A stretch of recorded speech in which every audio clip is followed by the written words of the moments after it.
This vacation home is exclusively for my parents. I won't let your parents use it." I was dumbfounded by my husband's remarks, having nonchalantly purchased $1 million vacation home. So that's what this is all about. Having learned his motives, I reached the end of my tether. "Fine, but you're going to regret this, you know." "I won't." "Don't ever show your face to me again." There he was, crossing his arms with a smug grin on his face. If that's how it is, then I won't hold back. I'll make sure he regrets it. My name is Kathy. I married my husband Robert 4 years ago, and we've been living as a couple. Neither of us have any particular hobbies, so our savings kept growing. If I had to name one indulgence, perhaps it would be brewing coffee from beans on a weekend morning. Speaking of which, your mom's birthday is coming up soon, isn't it? With a freshly brewed coffee in hand, I asked my husband. We're both in our mid-30s. Robert's parents turned 60 this year, a year ahead of my parents. How about we give them a spa retreat as a gift for their birthdays? It'd be a nice memory, don't you think? A good idea, right? When I suggested this, my husband agreed, saying, "That might be a good idea. I'll ask my parents if they want anything specific. If not, we'll give them the spa retreat. It'll kill 2 birds in 1 stone." I didn't mean it like that. "I know. Just joking. Next time I see my parents, I'll talk to them about it. Kathy, can you look up some good spas?" "I got it. How about we go on a trip too? It would be nice for a change." 2 weeks passed and my mother-in-law's birthday was fast approaching. "Hey, we need to make a reservation soon. At this rate, we won't even make it for my father-in-law's birthday. Did you talk to your parents?" In response to my hurried question, my husband answered leisurely, "Oh, did I not tell you? I've already asked their preferences, so it's fine. We don't need to book the spa retreat." Is that so? Then it's okay. But what did they say they wanted? Eager to choose a gift together, I asked that question, but my husband gave me a look that suggested he found it troublesome. "I'll handle everything. It's my parents' 60th birthday. You don't have to get involved, Kathy." I couldn't hide my surprise at Robert's words. He had never brushed me off like this before. That's not a nice way to say it. I was getting emotional. "Why won't you tell me? We've always chosen gifts together." Every year, we had decided on gifts for each other's parents together. So why suddenly, at a significant milestone like their 60th birthday, would he say something like this? I didn't understand my husband's thinking and was frustrated. I don't like to boast, but I'm generally a mild-mannered person. I rarely raise my voice, but my husband wouldn't change his mind. In the end, Robert wouldn't tell me what his parents wanted. Since then, there's been an uncomfortable atmosphere between us, and we only communicate about necessary matters. Even when we drink coffee brewed from beans, we remain silent. The day before my mother-in-law's birthday, my husband spoke to me for the first time in a while. "We're going out tomorrow to celebrate Mom's 60th birthday, so get ready, Kathy. We're staying overnight, so be prepared for that too." When he suddenly said we were going out, I panicked. "What? Where are we going? If we're staying overnight, you should have said so earlier. I have a lot to prepare." "I just told you, didn't I? You're definitely going to be surprised." In contrast to my panic, my husband was in high spirits. The next morning, we got into the car early and went to pick up my in-laws. They were very excited from the morning. "I'm so excited. I never thought I'd get to celebrate my birthday like this. I really can't thank you enough. Right, honey?" "Yes, indeed. Thank you so much, Robert, Kathy." No, happy birthday, Mom-in-law." I felt awkward because I hadn't been involved in choosing the present at all. Even when my in-laws expressed their gratitude, I could only respond vaguely. Then my husband said something. "Really, it's all thanks to Kathy." "Thanks." He was backing me up. I was really happy with my husband's consideration. We'd had been at odds recently, but it felt like we could go back to our old relationship. My gloomy feelings lifted, and I decided to enjoy the journey to our destination. We arrived at a beautiful cabin nestled in the woods. The entrance was spacious, and the living room was entirely glass, making it quite attractive. The cabin was surrounded by trees, giving it a harmonious feel with nature. There were 3 bedrooms and even a hot tub in the bath. "We're staying here? It's so lovely." I excitedly talked to my husband and apologized for my previous attitude. "I never thought Robert would choose a place like this. I don't think I could have found such a wonderful place. Leaving it to Robert was the right decision. I'm sorry, I've been so irritable lately." My excitement skyrocketed at the sight of the beautiful cabin. Then he blurted out something unexpected. "It's no biggie. If I were alone, I wouldn't have been able to buy such a cabin. It's because of Kathy that I was able to buy it." "What?" And suddenly, I was at a loss for words. "Buy? What's he talking about?" As my head was filling with questions, my in-laws joined the conversation. "Thank you so much, Kathy. We never thought we'd get such a beautiful cabin." "Right? We were thinking about setting up a new home when we turned 60 and even considering living together. But remember, we decided not to live together, right? So we were like, we'd love a cabin, and we talked to Robert about it." From the beginning of our marriage, it's true that I declined to offer to live together once. I wanted to enjoy our life as a couple, and my in-laws were still in good health, so I thought it was too early for us to live together. Robert agreed with my thoughts, and we agreed to live together when my in-laws began to have difficulty with their lives. But I never expected them to ask for a new home as a present for their 60th birthday. Especially a cabin? That was going too far. Trying to control my rising panic, I asked my husband, "Robert, this is a joke, right? There's no way we could afford to buy such a lovely cabin. What's the point in springing a surprise on me? It's mother-in-law's birthday. The surprise should be for her." "It's not a joke. This is a genuine cabin that we bought." "What?"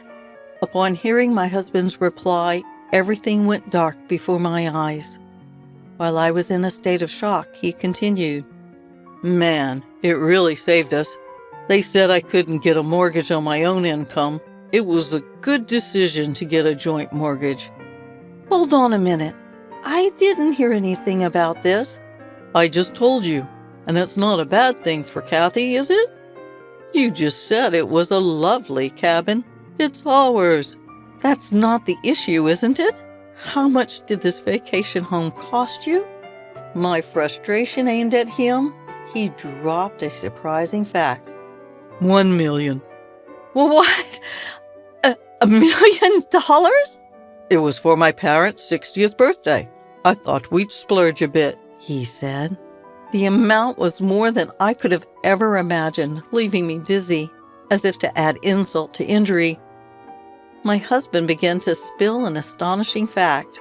"We couldn't get a loan for $1 million property in both our names, so I used all the money we've been saving since our marriage, the joint account, as a down payment," he confessed. "What?" By this point, I was past beyond being shocked and was just plain dumbfounded.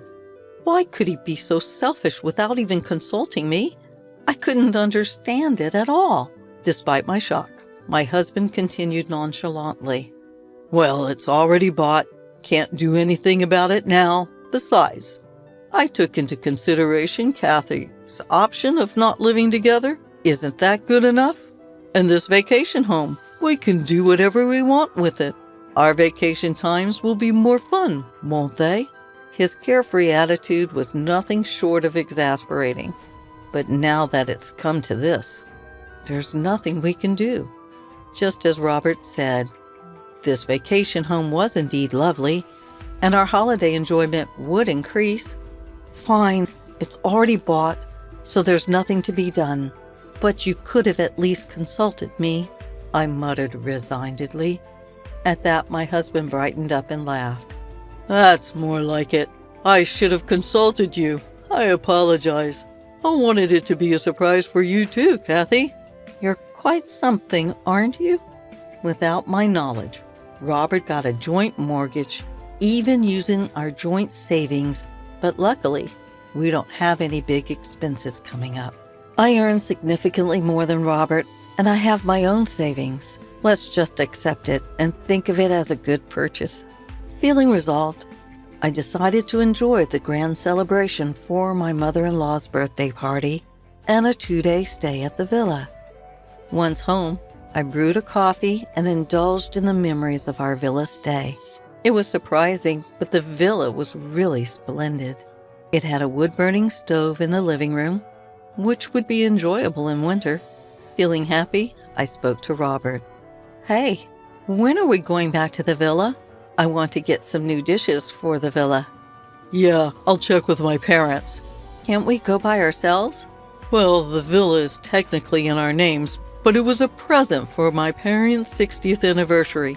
It'd be wrong if they had plans, right? I had a bad feeling. Even though it's in our names, I thought it might practically become my in-laws' property. I quickly suggested, as it's our villa, we can invite my parents too, right? Yeah, if they're available.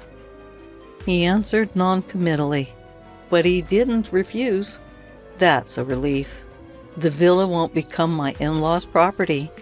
But that was too optimistic. For the past 6 months, I'd not been allowed to stay at the villa once. I go there, but I can't stay overnight. I drop my in-laws off at the villa, am made to prepare food, and then have to return home. The next day, I pick them up from the villa, clean up, and drive them back. It's been like this for 6 months. Despite my many complaints, Robert always has some excuse and sometimes even yelled at me. But today, I'm not giving up, because soon it will be my parents' birthday. Hey, Robert, my father's birthday is in 2 months. We can invite them to the villa, right? It's our villa. I emphasized our villa and appealed to Robert. But his reply was the same as always. If my parents don't have plans. That again? It's always the same. We haven't stayed at the villa once in the 6 months since we bought it. It's always your parents who get priority. It's our villa. We should be the priority. Plus, I'm also paying the mortgage and the down payment. My parents should be able to stay too. Today, I'm not backing down. I put my foot down more than usual. Then Robert frowned, replied like this. Shut up. That vacation house is for my parents only. I won't let your parents use it. I suppose that was part of your plan all along, wasn't it? No wonder you bought the vacation house without telling me. The tolerance I had shown until now snapped in my heart, making a sound as if something had broken. I'll never forgive you. Don't think you can get away with such selfish behavior.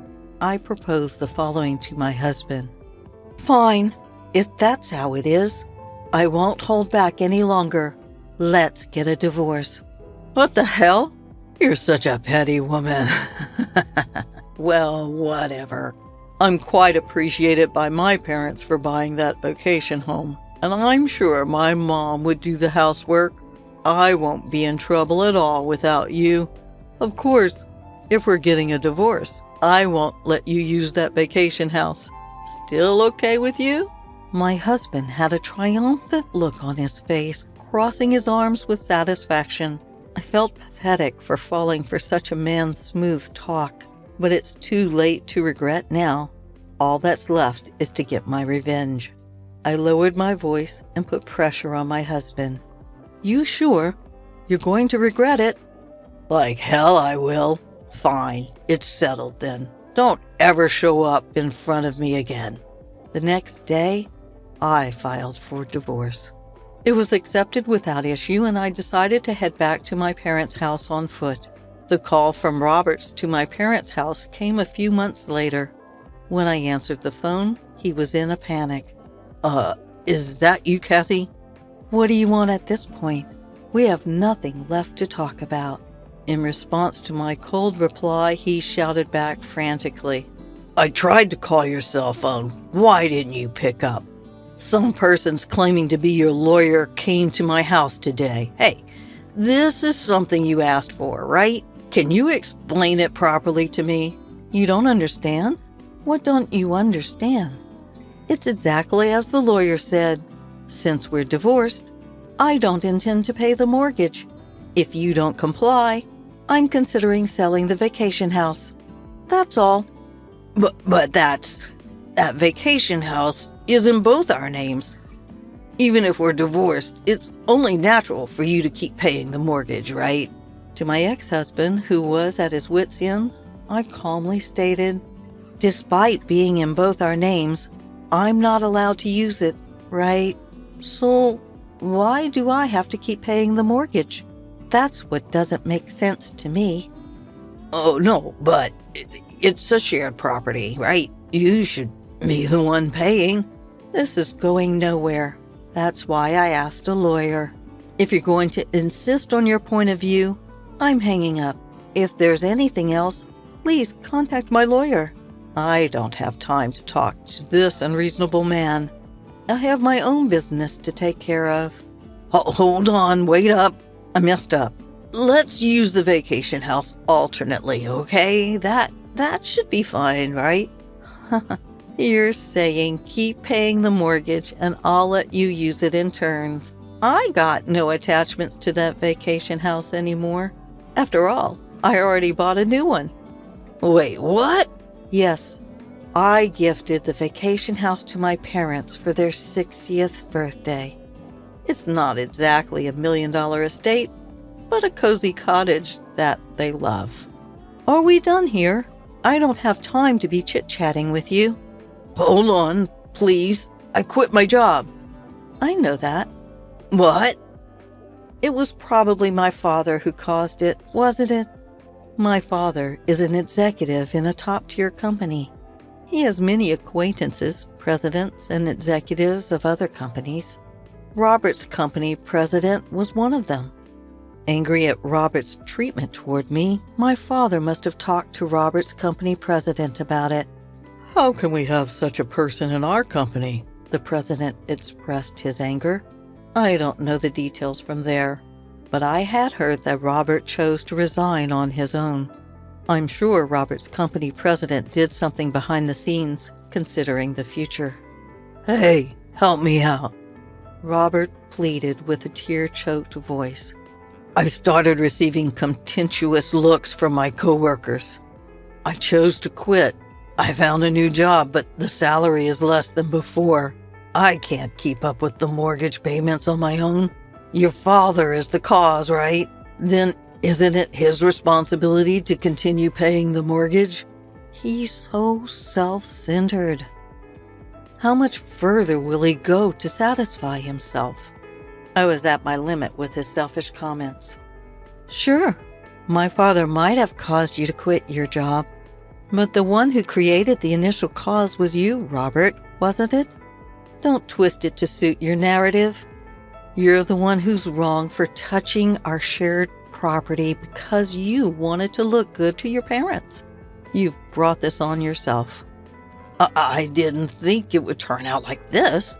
You reap what you sow. I hope you suffer in the depths of mortgage hell, you selfish jerk. Wait, please. I heard his desperate cry, but I hung up the phone without waiting. In the months following, I negotiated through a lawyer and finally got out of the mortgage for that vacation house. In the end, Robert couldn't continue paying the mortgage on his own, and the vacation house seemed to be sold. Because the property's value had decreased, it seemed Robert had ended up in debt. Even his in-laws were flabbergasted, and he is reportedly living a ragged life in a cheap apartment now. His parents, too, are now the talk of the neighborhood for losing the vacation house they were always boasting about. On the other hand, I'm leading a busy, fulfilling days as the vice president of my father's company. Now the happiest times are when the three of us visit the vacation house on our days off and relax with a cup of coffee.